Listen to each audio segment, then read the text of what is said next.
Good morning, everybody. President Wilson went to Versailles outside of Paris for the Versailles Peace Conference, and after the Versailles Treaty was signed, he came back home and had to sell it to the American people.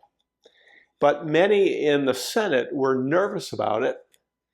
It was rejected twice, and it was on this date, March 19, in 1920, that it was rejected for the second time.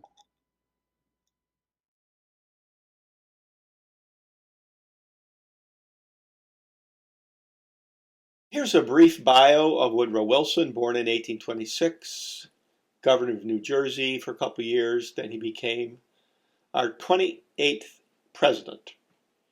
And the election of 1912, he won against two progressives, Roosevelt, Teddy, that would be, and William Howard Taft. He himself was a bit of a progressive.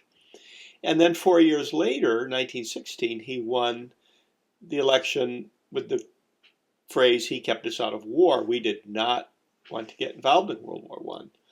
But we did. Lots of reasons why we went to war with Germany. Sinking of the Lusitania probably is one that comes to mind for most people. So we got ready to fight, but Wilson said, look, we're going to be idealistic about it. I've got 14 points that I think will help ensure world peace when it's all over. And the last point had to do with setting up a League of Nations. That was a real pet project for Wilson. So we had about 2 million people in uniform going to France. We got involved basically in the summer of 1918. The war ended in November of 1918. So our casualties were quite low. You can see we have about 129,000 killed, but Russia, Germany, France, they're in the millions of dead men and civilians. So when Wilson left for Europe that fall, he had a whole different perspective on World War I than particularly the British and the French. The Germans were not invited to the Versailles Peace Conference. And Henry Cabot Lodge, senator from Massachusetts, very powerful in the Senate, a Republican, couldn't stand Wilson. And a mistake Wilson made, here's a picture of the Versailles Peace Conference beginning, he didn't take any Republicans of note with him in the delegation. So there'll be a lot of political friction as this carries on. So these are the big four. You can see President Wilson on the right, and then from right to left, George Clemenceau, David Lloyd George, Vittorio Orlando, Britain, France, Italy. And when it's all said and done, the League of Nations is part of the Versailles settlement.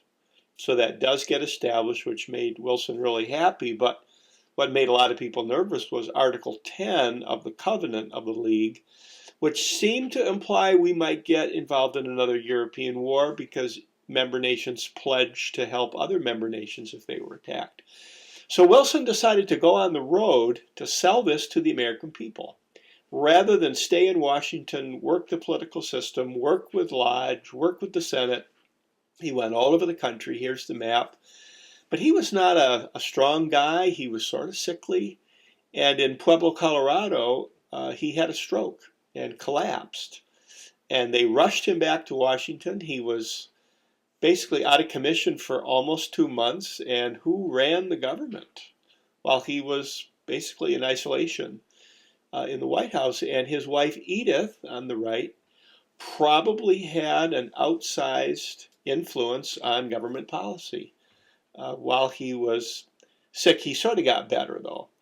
But the treaty was defeated by the Senate twice, the second time our event. And it's because Wilson was really inflexible about this whole League of Nations thing, and he and Lodge really went at each other. So 1920 is a fascinating election because you've got Warren G. Harding elected as a Republican, but the vice president Democrat was Franklin Roosevelt. Here you see FDR walking on the right. It's the next year he'll have his polio event, and then he won't be able to walk again without braces or somebody helping him. But we are returning back to our old-fashioned isolationism. And there are a lot of reasons for that. It's deep in our DNA as Americans. And what gets ushered in is the Roaring Twenties, with all that's involved with that. And interestingly enough, both Lodge and Wilson die in 1924.